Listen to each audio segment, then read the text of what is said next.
এ হচ্ছে কেকটা, ঠিক আছে? দেখছো, রেড কেক। ক্রেজি। এটা টেস্ট খুবই অসাধারণ। একবার যদি খাও বলবো এটা কি খাইছি, এটা এতদিন কোথায় ছিল। ঠিক আছে, তো এটা বাংলাদেশি টাকা কত? এটা ৮ রিয়াল, বাংলাদেশি টাকা প্রায় ৩০০ টাকা। 300 টাকা? আরে বাবারে, 300 টাকা দিয়ে এই কেক! ৩০০ টাকার এক পিস। আর বাংলাদেশি মানুষ পছন্দ করে রাস্তার কেক, ভালো কেক পছন্দ করে না। এই এক পিসের দাম বাংলাদেশের টাকার যদি কনভার্ট করেন ৩০০ টাকা। ওই হ্যাঁ ওই, হ্যাঁ ওকে, রাইস প্যাকেট এটা মাহাল্লি।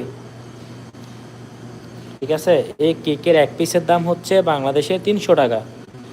তাহলে এখন বুঝেন কত প্রাইসের কেক এটা। কিন্তু আপনি বাসায় যদি তৈরি করেন সম্পূর্ণ খরচ পড়বে মাত্র ৩০০ টাকা।